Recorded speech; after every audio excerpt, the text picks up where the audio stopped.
Anurag Kashyap is disgusted and disappointed with Bollywood and he is leaving and he is going to South India. क्या ये सही उनका stand है? मैं आपको बताऊंगा क्यों मुझे लगता है कि ये एक जेन्युइन उनका स्टैंड है and why he is right and why I feel that Anurag Kashyap is not doing any drama whatsoever. अनुराग को मैं बहुत सालों से जानता हूँ, बहुत अरसे से मैं जानता हूँ, बहुत इंटरव्यूज़ मैंने अनुराग के साथ में किए हैं. He is one filmmaker, one film personality जिनके लिए मेरी दिल में बहुत इज्जत है और ये इसके बारे में अनुराग को अंदाज़ा भी है. और अगर आप समझ लें कि मोहब्बत करता हूँ मैं अनुराग कश्यप से तो बिल्कुल भी गलत नहीं होगा मेरा कहना. बहुत ही दिलेर आदमी है, हिम्मती हैं, फजूल की बातें नहीं करते हैं, फ़िल्टर नहीं है जो कि उनके बहुत बार अगेंस्ट भी जाता है. जो सही समझते हैं उसको कहते हैं. जो उन्होंने सारे जो रीज़न्स उन्होंने सामने रखे हैं कि why he wants to go to south India, बहुत हद तक उस पर बहुत सी वैलिडिटी है. जिस तरीके का प्रेशर्स हैं प्रोड्यूसर्स के ऊपर, प्रोड्यूसर्स के जिस तरीके से प्रेशर्स हैं OTT प्लेटफॉर्म्स के, जिस तरीके से प्रेशर्स हैं एक सिनेमा गोइंग एक्सपीरियंस के लिए, सिनेमा बिग स्क्रीन एक्सपीरियंस के लिए, ये बहुत ही स्ट्रेंज है. और उसके अलावा ये पहले नहीं थे. और उसके अलावा जिस तरीके से पूरा एक जो स्टार कल्चर है, जो टीम्स जिस तरीके से आ गई हैं, इसके बारे में पहले भी अनुराग ने जिक्र किया है कि पूरा एक एंटोराज होता है और उसमें वो बहुत सा उनके डिमांड्स होते हैं, बहुत वो पैसा चार्ज करते हैं. तो अब आदमी फिल्म बनाएगा, उसके ऊपर खर्चा करेगा. वैसे ही आज के टाइम पे श्योरिटी नहीं है कि दैट रिटर्न्स आएंगे कि नहीं आएंगे. और उसके बाद फिर ये है कि आप इन सब एक एड ऑन जो आपके पर जो खर्चे हैं वो आपके बढ़ के आपके आते हैं, which is something which is completely baffling. मेरी अनीस बज़मी साहब से मेरी बात हुई थी कुछ दिनों पहले और जब मैं इंडिया में था तो उन्होंने जिक्र किया और भी डायरेक्टर से मेरी बात हुई तो उन्होंने ये कहा कि साहब वो आके जो उनकी टीम के लोग होते हैं वो मॉनिटर में देखते हैं कि भाई किस तरीके का सीन हुआ और वो because they are only bother about their star whatsoever and this is not how you make films. तो ये बहुत ही आई थिंक स्ट्रेंज किस्म की चीज़ें हो रही हैं. फिल्म मेकिंग के अलावा बहुत सारी चीज़ें और फैक्टर्स जो हैं वो प्ले कर रहे हैं which is not cool. Star system के ऊपर कुछ ज़रूरत से ज़्यादा एम्फेसिस हर किसी को स्टार बनना है. एक्टर जो है वो आप बनना नहीं चाह रहे हो. कुछ साल पहले तक जो एक OTT का पूरा एक वेव आया था, जिस तरीके से नए नए एक्टर्स सामने आए थे.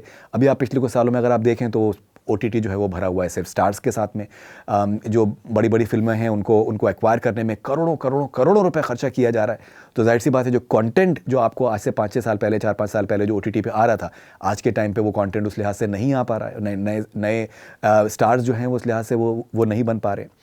उसके अलावा फिर ये एक और मेरे सामने बात आई जब मैं बॉम्बे में था कि जो OTT जो प्लेटफॉर्म्स होते हैं वो डिक्टेट करते हैं कि आपकी फिल्म अगर थिएटर में रिलीज़ होनी है तो कब उसको होना चाहिए रिलीज़.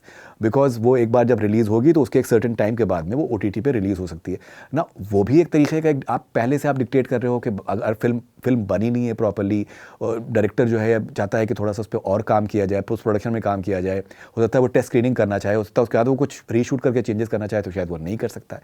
तो ये बहुत ही स्ट्रेंज किस्म की चीज़ें सामने आ रही हैं. उसके अलावा ऑब्वियसली जो एक ये फ़िक्र है कि यार पता नहीं हम कौन सी बात का कंट्रोवर्सी बन जाए, किस तरीके से बात का बतंगड़ बन जाए, वो भी एक कॉज ऑफ कंसर्न है जो कि डेफिनेटली बॉदर करता है. बिकॉज जो एक फिल्म मेकिंग है वो एक उसमें फ्रीडम बहुत ज़रूरी है कि आप जो कहना चाहते हैं आप वो कहें.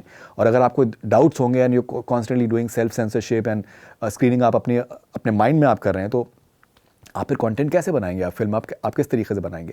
तो ये बहुत सारी चीज़ें सामने आ रही हैं. और जो अनुराग ने जिस तरीके से भी कहा है मुझे लगता है कि वो बहुत ही दिल से वो उस चीज़ को बात को कहने की कोशिश कर रहे हैं. देखिए आपको समझना होगा कि ये शख्स वो आदमी है जिसने अपनी फिल्मों को जब उसके सामने कंडीशंस लगाए गए कि भाई आपको ये कंडीशंस हैं, अगर आप ये पूरे करेंगे तो ही आपकी फिल्म रिलीज़ हो सकी, ही रिबेल्ड कि भैया नहीं रिलीज़ करना है मत रिलीज़ करो. तो ये बंदे ने कंसिस्टेंटली अपनी बात को रखा है. इस बंदे की वजह से बहुत से लोग छोटे शहरों से आए हैं Mumbai and to become film makers.